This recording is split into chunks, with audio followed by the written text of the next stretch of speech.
Today at the National Press Club, the Shadow Treasurer Angus Taylor. A week after the federal government handed down its budget forecasting a slim surplus, the opposition says not enough is being done to combat inflation and cost of living pressures. Angus Taylor with today's National Press Club address.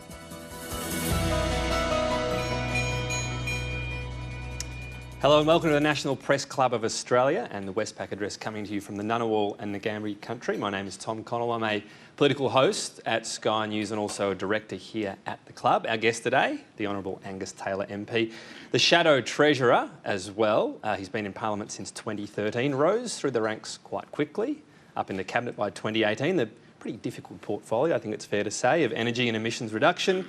And it was a quick rise. His name has been mentioned over the years as a potential leader of the party. We'll see if that makes an appearance in his speech today or otherwise. I think there's more likely to be a focus on his response, of course, to Labor's budget. You can follow the conversation on Twitter at PressClubAust or hashtag NPC. Please welcome Angus Taylor.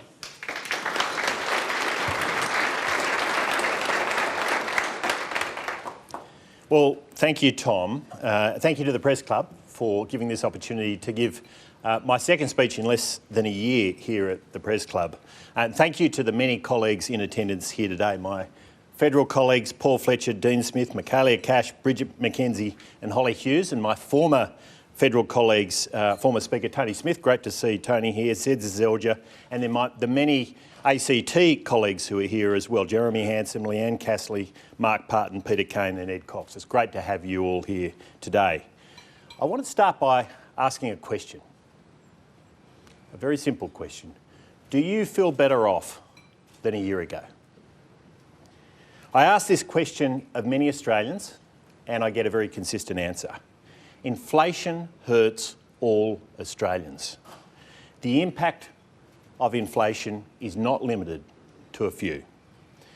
I witnessed this firsthand growing up in the tiny village of Nimidabel, a couple of hours south of here, in the 1970s and the 1980s. In many ways, this was the reason I first became interested in economics. We were living inflation every single day. I saw neighbours, good family investments, good family businesses who had made investments, growing their business, borrowed money, only to see inflation and high interest rates devastate their plans. Persistent inflationary pressure is the new crisis for this government. Bringing down cost of living pressures and delivering long-term economic growth is hard government, requiring hard choices just like those that the coalition made during the pandemic. Now, we all remember the challenge before us in March 2020, and we probably would prefer to forget, is the reality. But a crisis that required difficult decisions, required governments of all persuasions to challenge their instincts, was in front of us at that time. It required policymakers to respond to the demands at the time and do so quickly, without the luxury of time. And that's exactly what we did. And because of these policies, Australia achieved a remarkable V-shaped recovery and emerged from the pandemic in a better position than most or all countries we benchmark ourselves against. Record low unemployment, record number of apprentices in training, and a budget that from the moment the East Coast states reopened was in surplus. From the moment the East Coast states opened up. From November 2021, when Victoria and New South Wales left lockdown, to today, the Department of Finance has published 17 months of financial accounts. The monthly figures show that from the moment the East Coast emerged from lockdown and travel restrictions began to ease, the government experienced a net underlying cash balance surplus of $33 billion. That's going back to November 2021. As respected economist Chris Richardson has pointed out, the net debt to GDP has returned to where it was prior to the pandemic. But just as the pandemic crisis required constant adaptation and response, so too does the current environment. With inflation raging across our economy, this is the crisis government has to deal with now. Hard-working families are climbing a mountain day in, day out to pay the bills and to support their children. A typical family paying off their home is $25,000 a year worse off than they were a year ago. Hit hard by higher mortgage costs, taxes, energy bills and other rising costs of living. Families like Nicole and Dougie from Goulburn, my hometown, raising 2 children in a home they recently bought. They're paying an additional $890 a month on their mortgage. And while their increases are less than many, Nicole is facing the possibility she might have to go back to work earlier than she had thought or wanted after a second child just to help make ends meet. Then there's Corey and Sarah, young parents working hard to pay off their home in Perth. They're everyday victims of inflation, struggling under the pain of rising interest rates, higher grocery bills and skyrocketing energy bills. Corey said, "What this budget has said to all Australians is the government hasn't listened to any of us. The government hasn't listened to any of us. There is no help for us in this budget." Small business owners Brianna and Alex are feeling the pinch of rising expenses due to high inflation. The parents of 2 have had to pull back on their hiring of extra staff and cut back on their own spending. Now, these are just a few examples of working couples faced with difficult decisions so they can keep paying their bills and putting food on the table. The choices are stark. Do they pull their children out of sport or cancel the family holiday? Does dad take on a second job or weekend work? Or does mum go back to full-time work while the kids are still babies? Lifeline reports that 80% of its calls now, 80% of its calls relate to cost of living.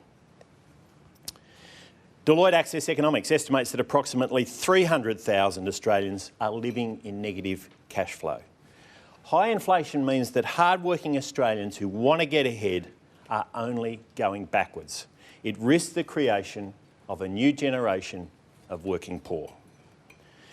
Now, there's a deep conflict between our current economic context and the economic orthodoxy many have supported in recent times, particularly during the pandemic.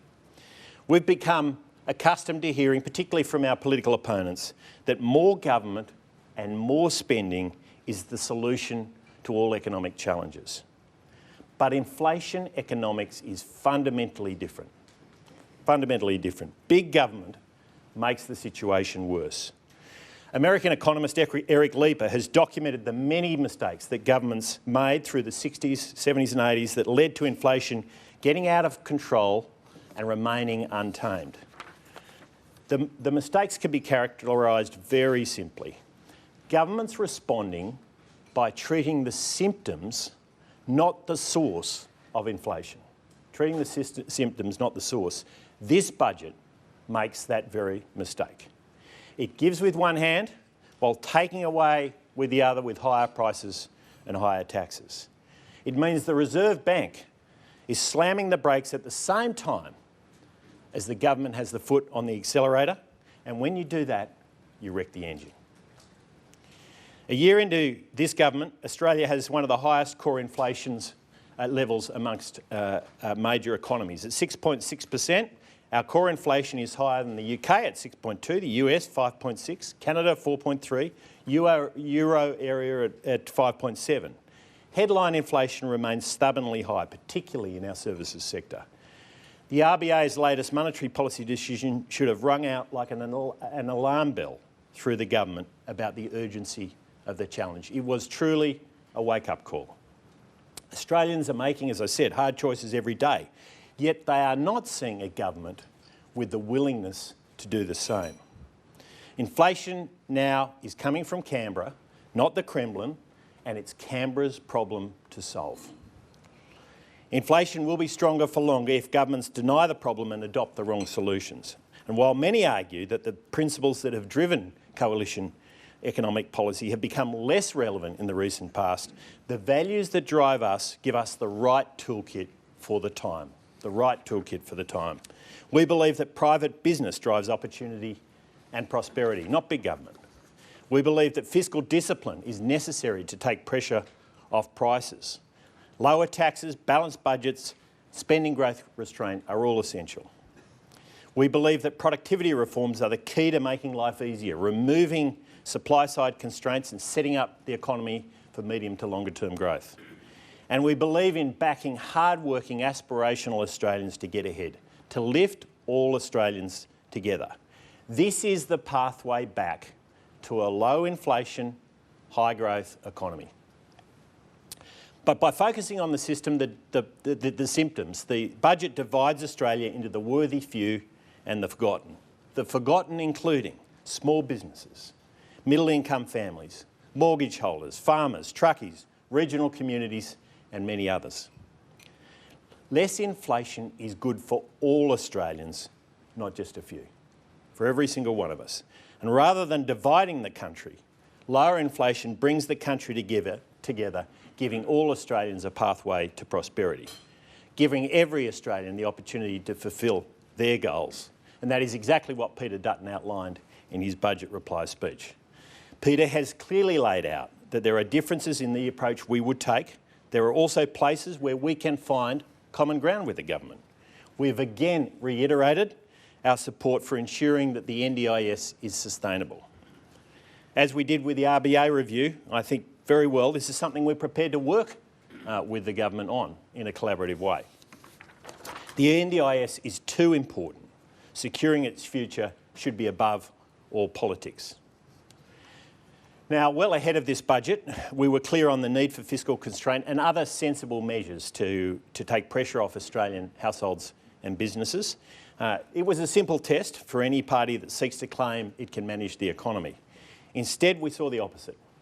We saw $185 billion of new spending since Labor came to office. $185 billion of new spending in the last year.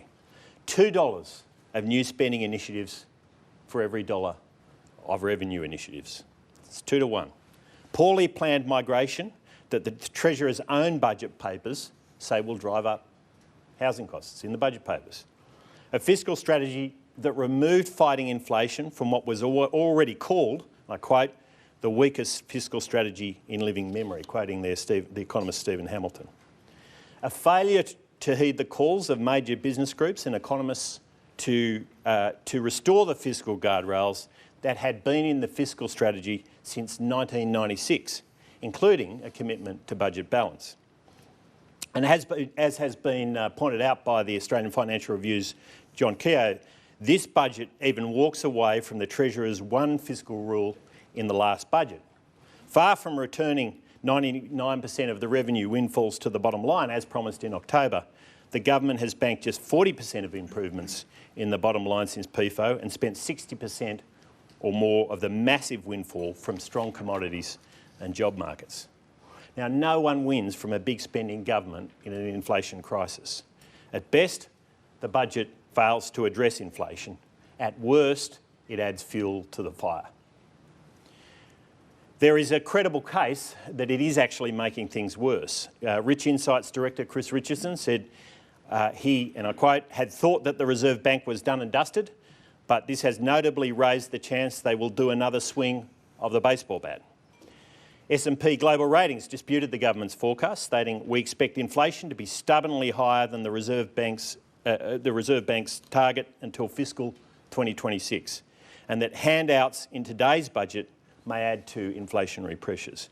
And BetaShares Chief Economist David Bassis calls the budget unambiguously expansionary. Now, it's concerning to see the Treasurer, who spent more time spinning budgets than studying them, dismissing the views of economists so easily. Meanwhile, the government seems to have spent the last week trying to work out who this budget is supposed to help, rather than being focused on who it was supposed to help from the start. Middle Australia was not spoken of in the lead up to the budget or in the Treasurer's budget speech. And yet, in the post-budget wash-up, the Treasurer mentioned Middle Australia 41 times. The Prime Minister, 15 times in his media appearances and counting. I'm sure we'll hear many more. Labor can try to spin its way out of a budget failure, but it won't change the fact that there is no light at the end of the tunnel for hard-working Australians who are trying to get ahead. Given the strength of commodity prices, the jobs market, the trend of monthly surpluses I've described coming out of the pandemic, it's been clear that a drover's dog could have delivered a surplus this year. It's essential the government do the same next year, and it's also within reach to deliver ongoing budget balance. This is the true test for Labor. It's not easy, but it can be done, and we know this because we did it. Prior to the pandemic, the Coalition in 2019 balanced the budget, and then we did this while increasing spending on essential services, growing defence spending to over 2% of GDP, and supporting the creation of more than 1 million jobs and 250,000 businesses. And the key to it was we got the economy to grow faster than our spending. Now, the path to fiscal consolidation is not to tax Australians more. Labor's fiscal strategy sets no cap on tax growth and contains no commitment to private sector-led growth. This is the wrong strategy. Higher taxes stifle investment, innovation and aspiration. As economist Alberto Alesina has shown us, tax-driven fiscal improvements damage growth compared with containment of spending growth.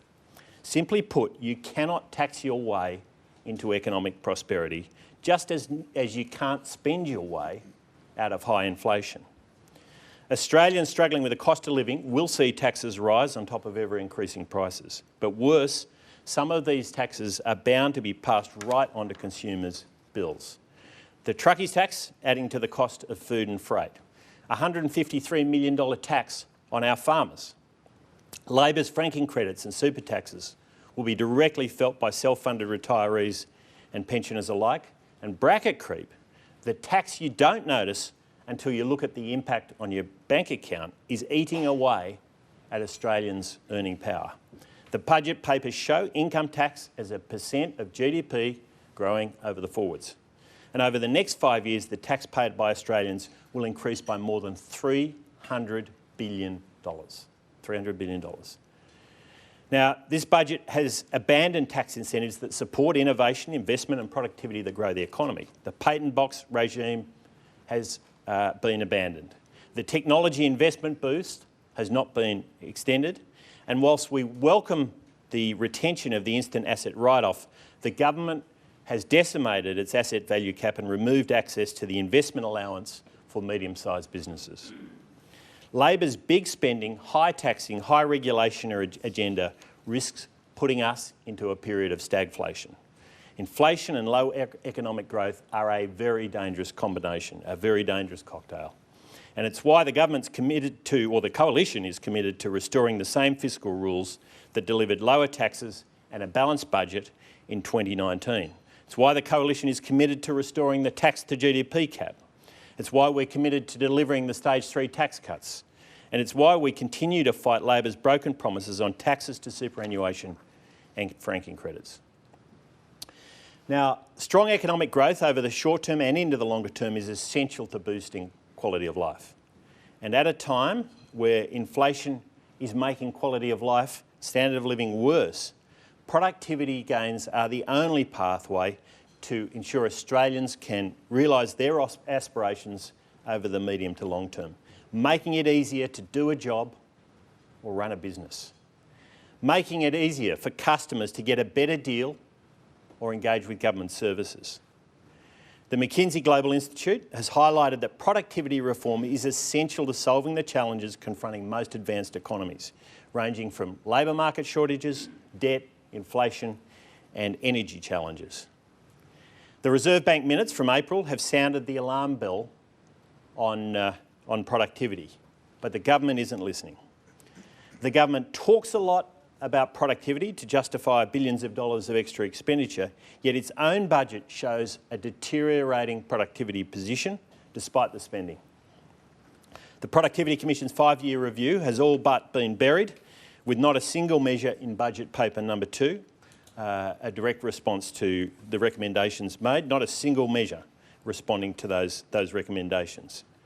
Worse, the budget throws up challenges to productivity and economic growth, particularly when it comes to people and energy. Now, the budget has the Australian population growing by substantially more than Adelaide over the next 5 years, but with no plan to address housing supply, infrastructure needs and other services required to make that growth successful. We all support a well-planned migration program, and that's the history of coalition governments.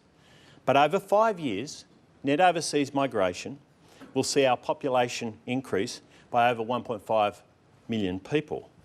It's the biggest migration surge in our country's history, and it's occurring amidst a housing and rental crisis. Migration is an enormous part of our history and has been critical to our economic success, our culture, our lifestyles and who we are. I saw the enormous power of aspirational migrants as a kid growing up near Cooma, south of here, one of the proudest migrant communities in Australia.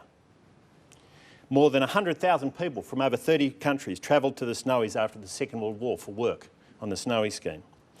So whilst migration will continue to serve us well into the future, it only works if you have a complementary plan around the infrastructure, the housing and the services that are required.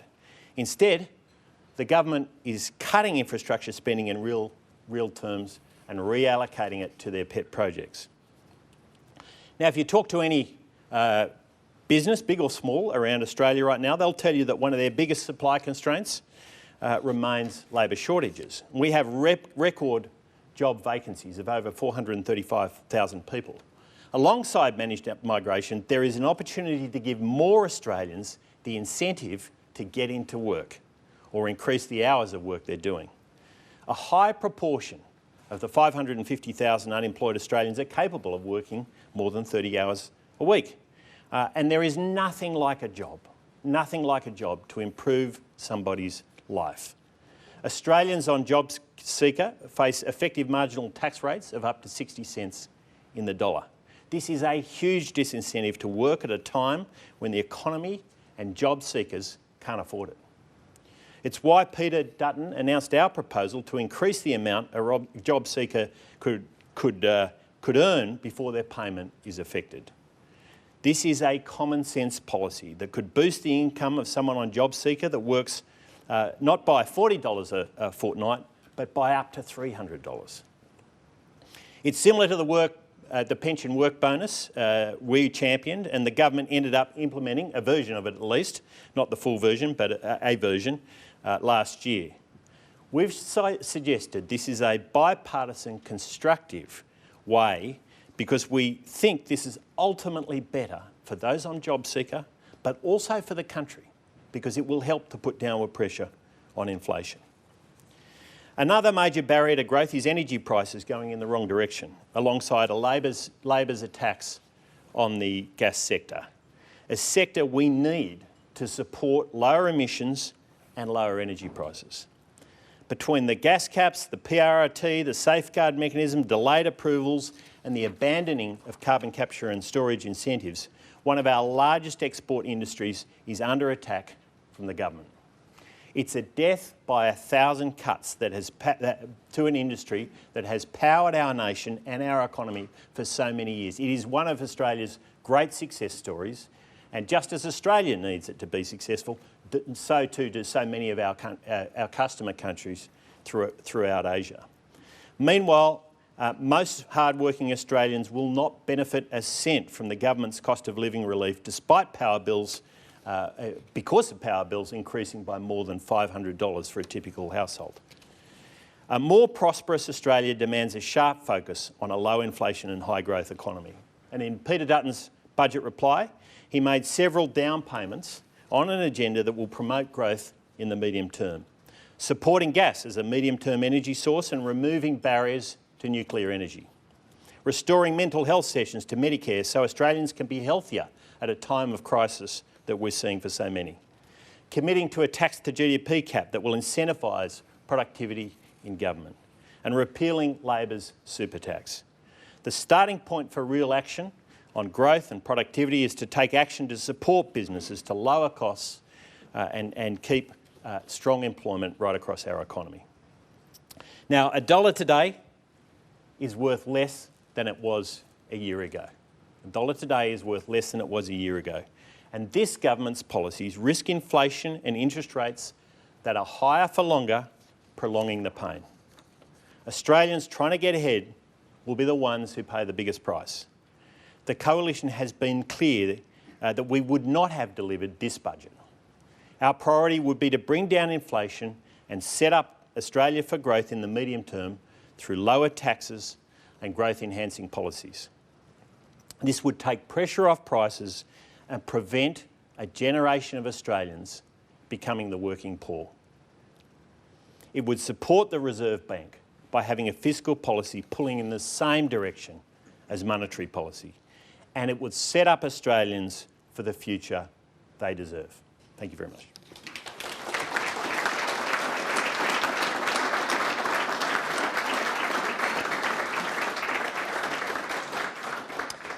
All right, let's go to some questions. I'll begin. Thank you very much for your speech. And just to start with on what you said around budget balance, you said it's within reach to deliver ongoing budget balances, and that's the test for Labor. Yeah. In terms of the Coalition delivering on that, so you've got a tax to GDP limit of 23.9%. If we go to the year 26-27, the first year you'd be able to deliver a budget, to stick to that tax speed limit and have a budget balance, you'd have to bring spending down in the order of $65 billion. Is that what the fat you could trim, $65 billion in that year, you think? Well, no, let's be clear. What you have to do to get back to budget balance, Tom, and this is the crucial point, is to make sure your economy is growing faster than your spending. And as long as you can follow that formula, you can get yourself back to budget balance. That's the key. That has been absolutely central to our approach when we were in government. Between 2013 and 2019, we did exactly that. It was hard work.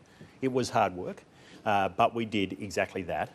And that would be our focus. Now, there are areas of spending. So would it be longer term cuts, not in 1 year? Is that what you're indicating now? We're not handing down the alternative budget. I mean, I wish we were handing down a budget, but we're not handing down an alternative budget. What we are, though, is laying out the pathway and the principles that we would apply if we were in government and when, as we hope, we do get back into government. So, that's the approach we're taking here.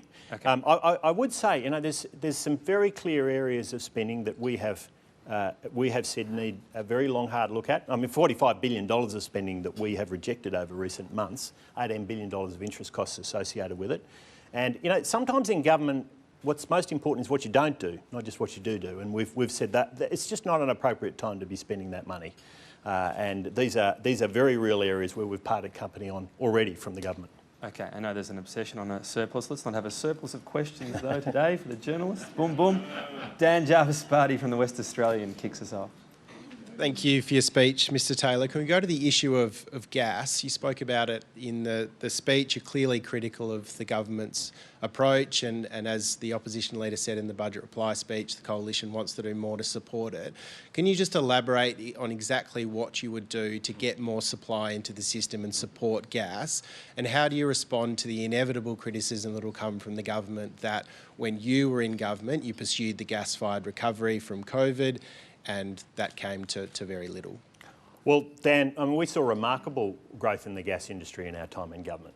Remarkable growth in the gas industry. And the process of doing that supported customer countries like Japan and Korea and China to reduce their emissions and to move to what is a cleaner energy source than would otherwise have been the case. And, that was policy that we drove for a long period of time. Getting rid of the carbon tax was central to that.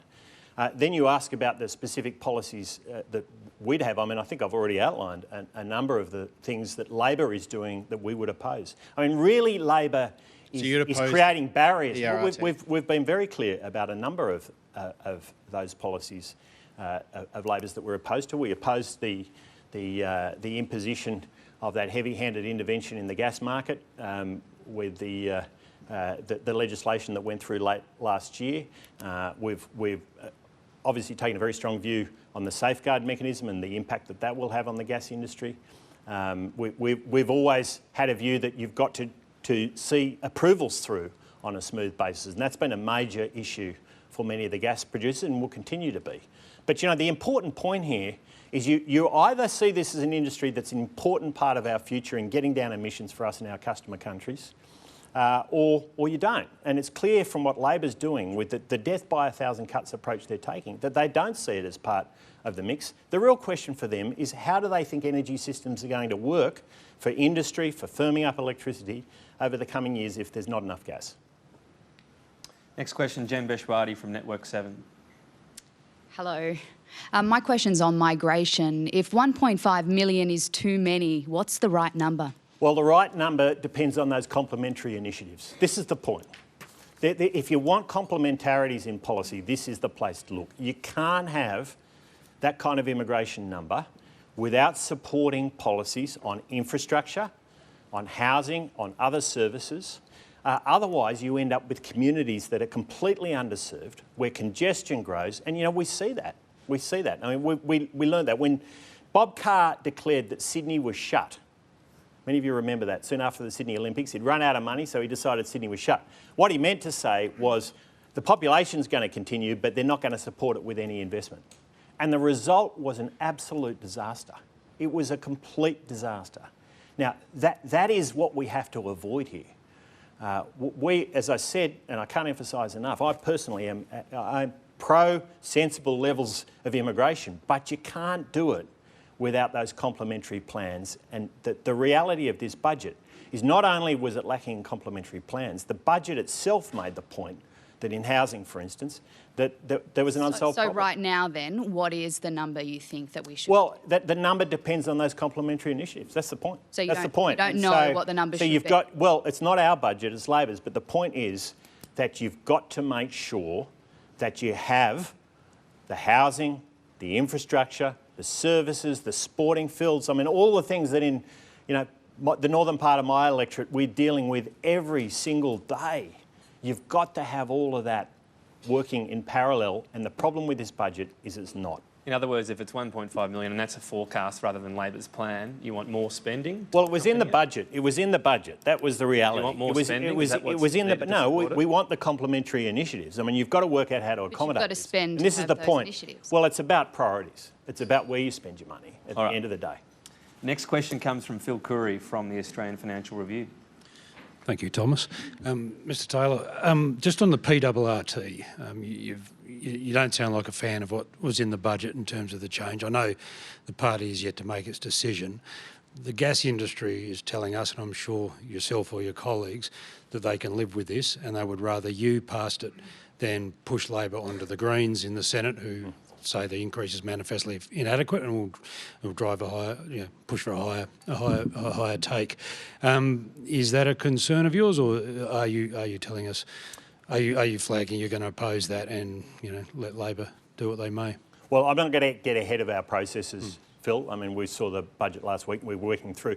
You've got to remember, there's $185 billion of spending in this budget. There's a lot of initiatives we've got to work our way through, and we will, and we'll do it systematically and methodically, and I'll respect my colleagues in that process. But I mean, there's a couple of principles here that I think are important, regardless of the outcome of that. Number one is, if you want more of something, you don't tax it more.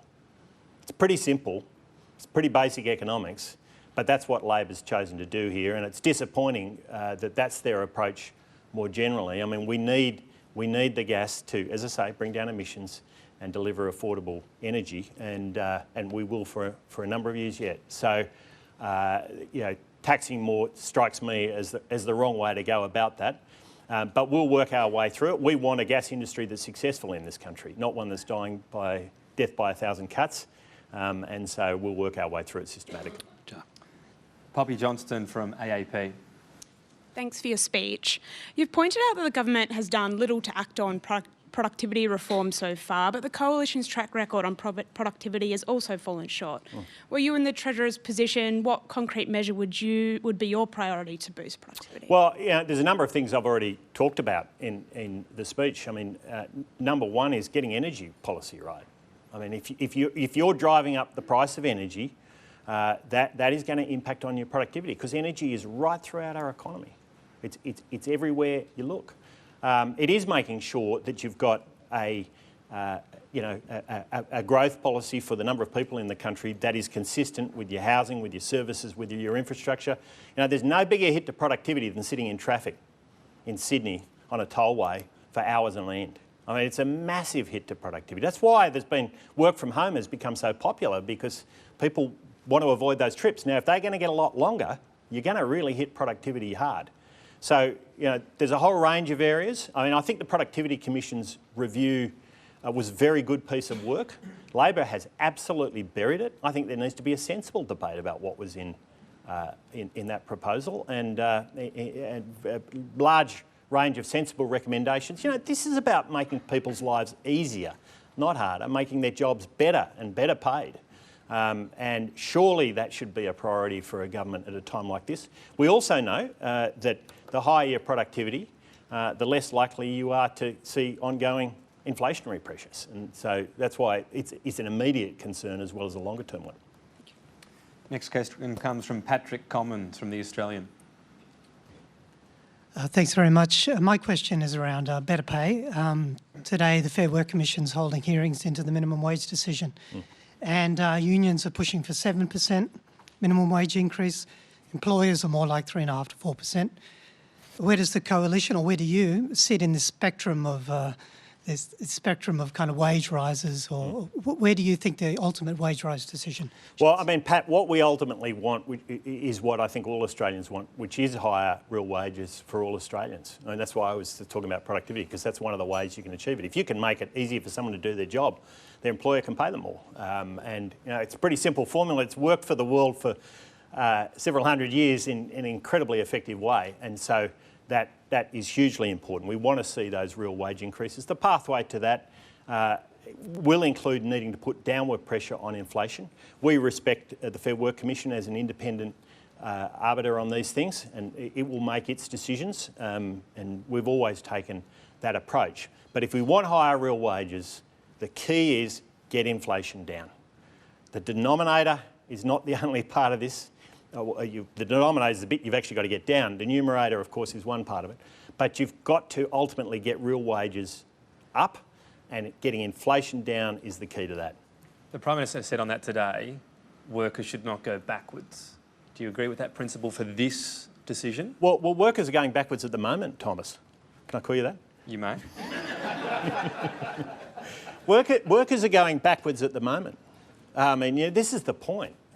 Inflation, you know, there's two parts to your real wage, the actual nominal wage and prices. And if inflation is running wild, then workers are worse off. And, you know, one of the pieces of this budget that's really important to note is real wages are stagnant in this term of Parliament. Now, Labor promised an increase in real wages before the election. And they themselves in these budget papers have admitted in this term in Parliament, this 3 years, it ain't going to be delivered. And that's incredibly disappointing. This is one of the few areas where the economy, though, there's a direct intervention, if you like. That was the Labor principle. Don't go backwards. In other words, give a pay rise in line with inflation. Would that be dangerous, do you think? Well, again, I'll leave that to the Fair Work Commission. But what I will say is if you want real wages to go up, if you want the standard of living to go up, if you want people's quality of life to go up, then you've got to get inflation down and take those pressures off people's cost of living. Okay. And that has to be the focus for government. Rachel Clune from the SMH and The Age. Rachel Clune from The Age and the Sydney Morning Herald. Inflation, one of the major drivers of inflation is rents, and the Reserve Bank believes that it's going to add substantially to inflation in the coming years. We know that the Coalition's policy on housing is for people to dip into their super, which is a demand-side policy, but what would you do on the supply side? Yeah, no, it's a great question, Rachel, and it's true, we do think the demand side is part of the answer, and choice in superannuation is, I think, an important part of that. Yeah, and I'll come back to the supply because I know that was the essence of your question. Just to elaborate on the demand side, and we know that if someone can get into a home, if they buy their own home, that is the best indicator of a good retirement. And so we think it's an absolutely appropriate thing for part of your super, modest part of your super, to be included or used to buy a home. On the supply side, it was great to see Paul Fletcher here, a former infrastructure minister, cities minister, and we worked in that portfolio together, and Paul worked in that portfolio for longer than I did. This was an important focus for us in government, City deals, of course, were all about making sure you don't just get new housing, but you get the roads, you get the job centres, you get all the other infrastructure, the services, and you have all three levels of government working together to achieve that. I mean, this is the point. Great communities aren't one thing. There are a whole series of things that all three levels of government have got to deliver in a collaborative way. And that's how we're going to end up with great communities that can support growth of our economy, but not communities that leave whole groups of people or large parts of the population with congestion, with underserviced housing estates and so on, which is the real risk here and is frankly what we saw in New South Wales under the previous Labor government there, which was such a dangerous place for New South Wales and Australia to be. Next question from Fiona Whelan from Network 9. Mr Taylor, thank you for your speech. New figures show annual wage growth has reached its highest point since 2012. Labor was in charge then too. The Coalition has said a lot about the working poor. Do workers end up poorer under the Coalition? The key is real wages growth. That's what we want to see, Fee, and the way to get that is lower inflation. Now, the truth is that we've seen a dramatic increase in inflation in the last 12 months and a very dramatic, this is the key, a very dramatic reduction in real wages. I mean, sharp reduction. And so there's one game in town here right now. There is one game in town here to get people's prosperity up, to help them with their standard of living at a time when they feel worse off. And that is to take pressure off prices. We want to see higher real wages, I can tell you. I think it's hugely important to everybody in this room. I'm sure everyone agrees. So that's the key. Do you give Labor credit for that wages growth? Well, they're getting no real wages growth at the moment. They're actually been going backwards. This is why I started, my opening question was, do you feel better or worse off than a year ago? And I think the answer for most Australians is very clear. Next question, Paul Karp from The Guardian. Thanks very much for your speech, Mr Taylor. The government has criticised inconsistent costings of your job seeker policy to raise the income-free threshold, varying from $700 million to $2.3 billion, and said that the policy would mean 50,000 people currently in work would be eligible for the payment. Could I please ask, what does that policy cost, and is that 50,000 people an unintended bug or an intended feature of the policy? Well, Paul, can I start by saying, if it is true that the government is using departmental resources to attack the opposition rather than to attack inflation, they should be upfront about that. And I think that's very disappointing for everybody that they would use departmental resources in that way if they have, and I think that's a very real question to ask. Now, we know that this is a policy that has the potential to get more people into work, despite what some in the opposition have tried to claim. I mean, it's very simple at the end of the day. If you give people a stronger incentive to work, what do you think they're likely to want to do? They're going to want to work more.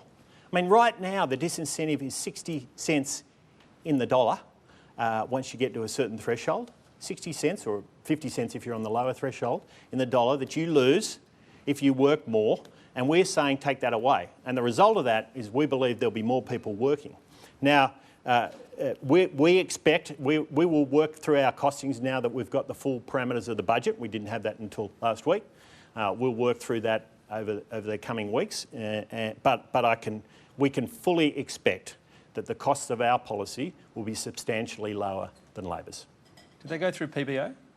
As I say, we will work through with the PBO now we've got the budget parameters, but we fully expect that the costing... Look, this is how opposition policies work, as you know, Tom. There's a time-honoured tradition around this. Once we've got the parameters of the budget, we can actually work those through, but we fully expect they will be substantially lower cost than Labor's. But you know what? If Labor's doing the work, if they're doing opposition attack work through the department, they should bring forward the numbers. I do note, by the way, that there was a very good speech by the Secretary of the Treasury back at the beginning of April, where he talked about effective marginal tax rates for the unemployed and how important it was to look at ways of providing incentive to get into work when, in fact, because of the tax and transfer system, they're paying effectively an effective tax rate of 50 to 60 cents in the dollar. And I think that was an important speech. But as I say, if Labor has done costings on this, they should release those costings. Anna Henderson from SBS and NITV. Thank you. Anna Henderson from SBS World News. Excuse me. A group of neo-Nazis congregated in Melbourne on the weekend for an anti-immigration rally at the same time as your opposition was prosecuting an argument with concerns about migration. So what do you say to those in migrant communities who point to the rhetoric of the opposition as emboldening fascism and also making them feel more fearful of being attacked in Australia's streets? Oh, Anna, I just reject that. Neo-Nazism, I can't reject it strongly enough. And I think Peter Dutton's been very clear about that. And any association of our agenda with that, I think, is just wrong. And I won't be drawn on it because it's rot. I mean, of course not. Look, we want the right thing for all Australians. I guess the question is, did you take into consideration as you were formulating your response to the budget that there could be unintended consequences of focusing on migration? We don't take responsibility for the behaviour of nutters in Melbourne. I mean, if they're going to go and do that sort of stuff, we can't take responsibility for their heinous behaviour, and we certainly don't condone it, but we will argue the case for what's right for Australia every day of the week, and of course that's what we're doing here.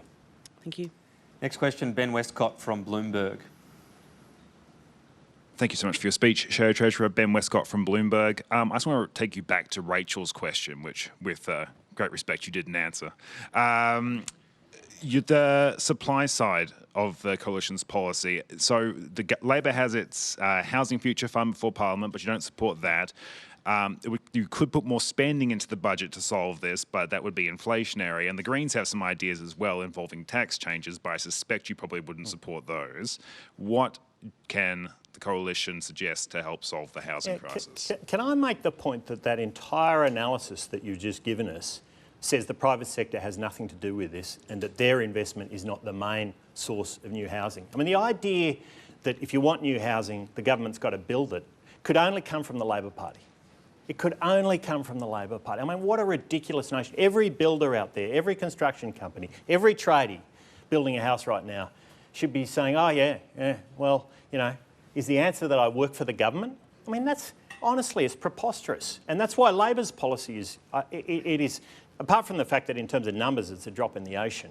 I mean, it rests on the idea that governments becoming active in the building industry is the answer to the problem here. And we saw with NRAS, which was Labor's last attempt at it, you know, what a disaster that approach was. Now, the key is, and this is the point I was making about city deals, they are all about activating the private sector to get on with the job alongside sensible, targeted infrastructure from government. And it's about your priorities. I mean, it's good to see Bridget McKenzie here, who is passionate about making sure the $120 billion infrastructure pipeline is going to the right projects that's going to get the right outcomes for exactly the sorts of things we're talking about here. Now, we've seen Labor reallocate that to some of their pet projects that don't even pass cost-benefit analyses on any real scrutiny. So, you know, there is no shortage of resources in Australia to do this. Much of it, if not most of it, will come from the private sector, but government has a role to play through initiatives like city deals, through the way infrastructure investment is allocated in making sure that we get that complementarity in growth. Housing, services, infrastructure, communities, all the things we want. You had 9 years of the coalition at a federal level and also basically zero immigration for a couple of years and somehow a housing crisis. Whatever approach that was doesn't seem to have worked. Well, I mean, the problem we've got is this. I'm looking forward, Tom. 1.5 million additional immigrants coming into the country and without any kind of plan that's going to get even close to dealing with that. Why the previous approaches failed as well? You know, I look forward, Tom, and that's the key in government. I look back and I say we did actually have a big impact on housing. If you want to talk about track record, we saw in New South Wales, for instance, when the Liberals got into government in New South Wales in 2011, in the lead up to that, in fact, up to about 2012, we were seeing 14,000 houses a year being built in New South Wales. we got up to 30 to 40,000 houses a year being built during that time period. Now, I have deep fears. And that was dealing with a backlog and knocking that backlog out. And, you know, the work that Paul and myself and others did, if you go out and see the Western Sydney Airport and the work that is going on out there, it's just truly remarkable. Unbelievable work, some of which is in my electorate, but right across that region there's been just incredible work being done. And so we have been dealing with the backlog. The real challenge though, looking forward, is with 1.5 million plus organic population growth, I mean, reasonable, very credible estimates that we're going to see 900,000 additional total population growth in Australia in the next 2 years. Where's Labor's plan to deal with that?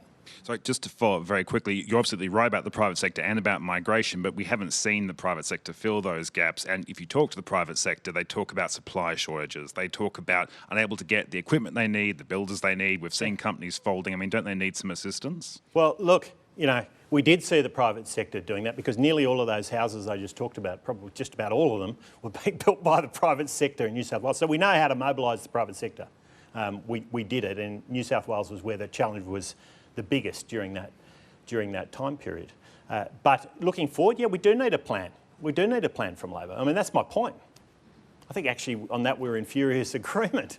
We're not seeing, I mean, the fact that Labor could bring down a budget like this with those huge numbers, recognise, I mean, they actually lay it out in the budget papers, the challenge they've got with housing. But, you know, what have we got from them? Reviews. I mean, you know, and an infrastructure plan where they're just reallocating to their pet projects. I mean, we can do better than that. Okay. Thanks very much. Next question, Julie Hare from the AFR. Thank you. You've spoken a lot about income tax today and how it's a drain on pay and productivity. Would a future coalition government be open to a switch in the tax mix, such as increasing the GST to fund a reduction in income tax?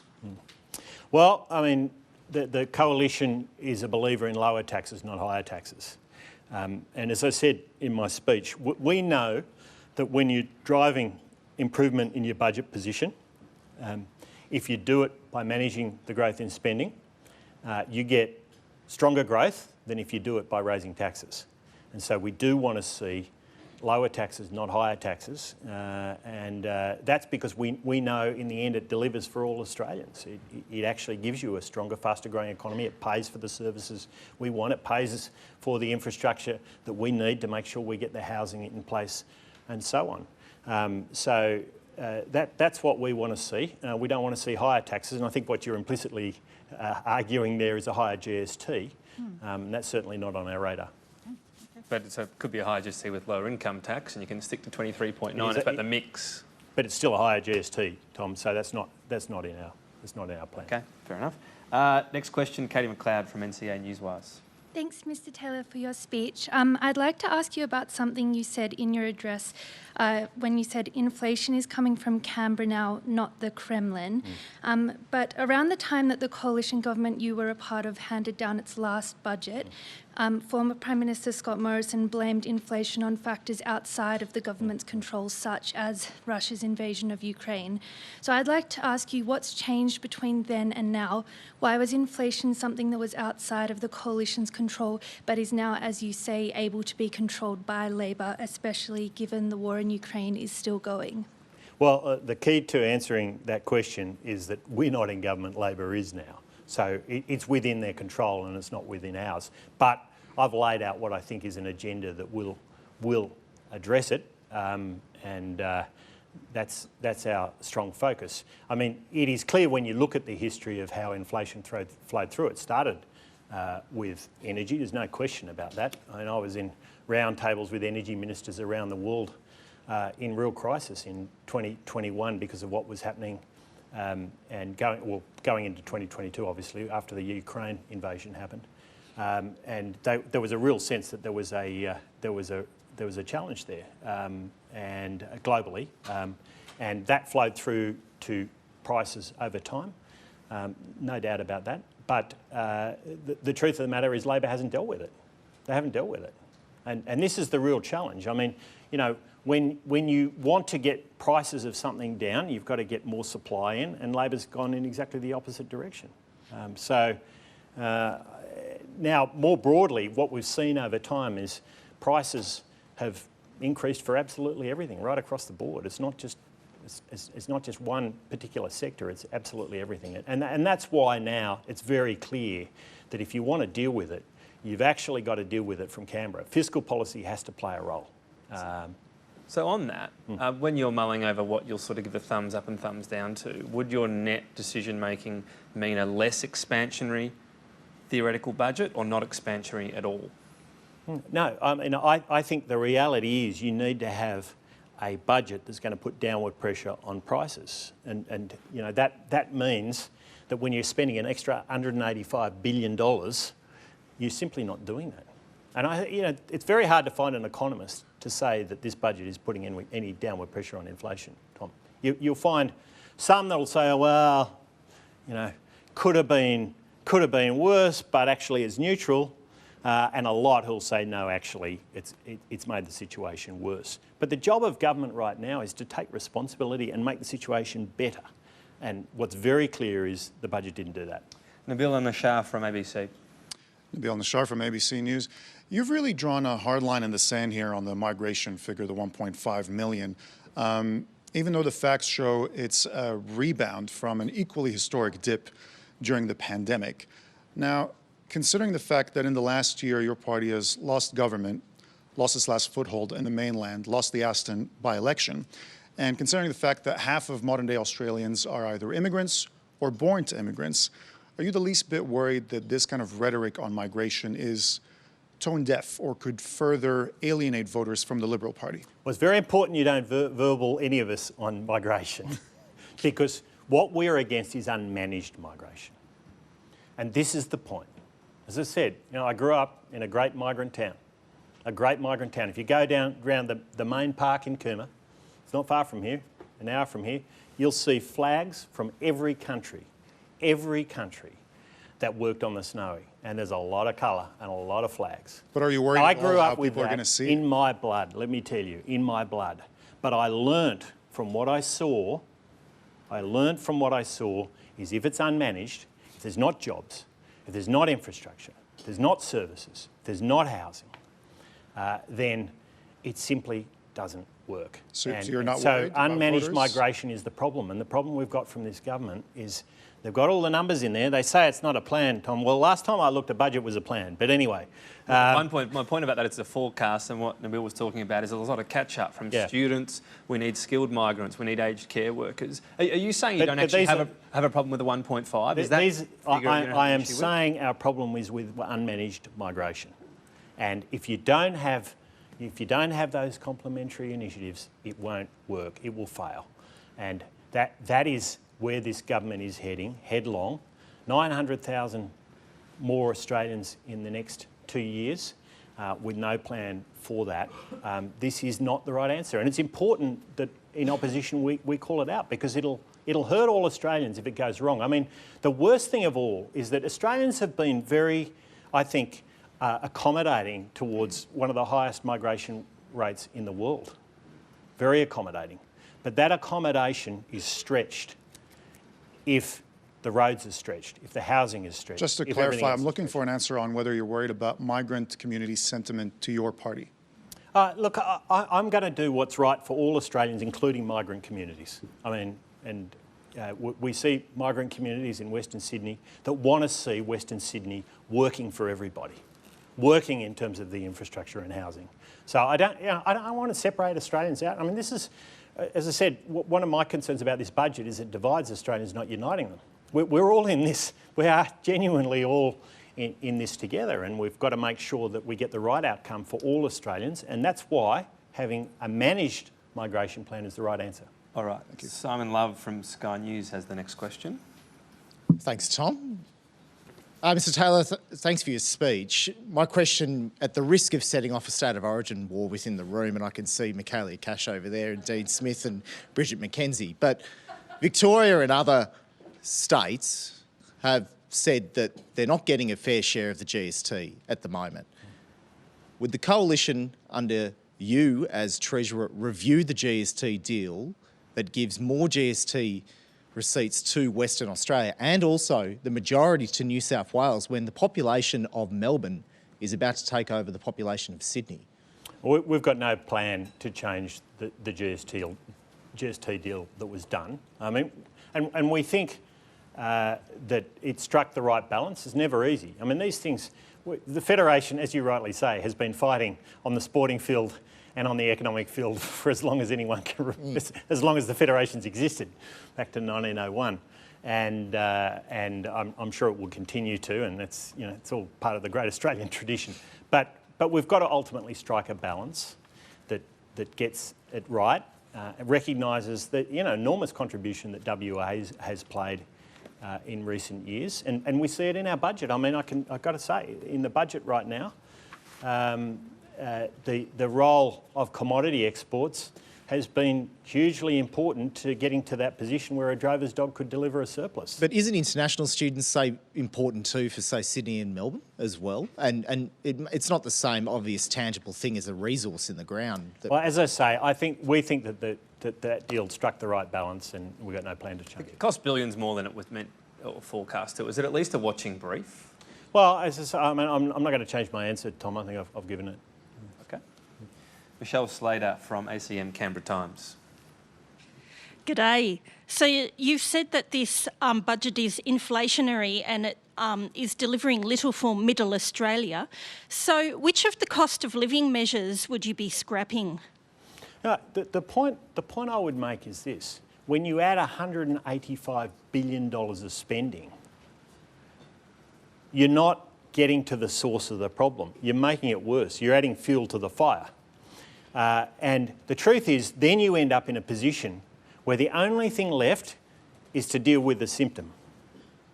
And, you know, that is like putting a Band-Aid on a bullet wound. Now, I'm not saying, you know, if you've got a Band-Aid and there's a bullet wound, you probably put it on there. But the truth is that that is just the wrong way to go about this. To add, I mean, it's an extraordinary number. And I'll just say it again because it's just $185 billion of extra spending in 12 months. And you think that's not inflationary? And this answers the question earlier about, you know, the coalition versus now. That's since PFO, since we left government. So that's the source, and alongside of that, a whole series of policies in energy that I've talked about, industrial relations and other areas that are all risk being highly inflationary over time. So you end up with this situation where you've got a government that's only answer is to put that Band-Aid on the bullet wound. Well, it's a terrible position to be in, but it didn't need to be thus. So would you be scrapping the entire cost of living package? No, we've been very clear. There's initiatives we support there because we've got to a point where Labor has left no choice. I mean, we don't bring down an alternative budget. We respond to the budget in front of us. And in the budget in front of us, we've said there's a number of initiatives that we have opposed, including $45 billion of spending in recent months, with $18 billion of interest costs attached to that. You know, we stand by that position because that would take some of the pressure off inflation. But the truth of the matter is Labor has got itself into a position where Australians are hurting badly because inflation is making them poorer, and there's no choice but to deal with the way they have. So they're dealing with the symptom, not the source. A lot of people would agree with you on the inflationary test, but taking us to the March 22 budget, there was an environment of increasing inflation around the world, forecast for the biggest increase in inflation in Australia in the following year. The last coalition budget put another $17 billion in the economy, including Lamito, up to $1,500 in taxpayers' pockets. The Treasurer was saying there's $250 billion out there in savings.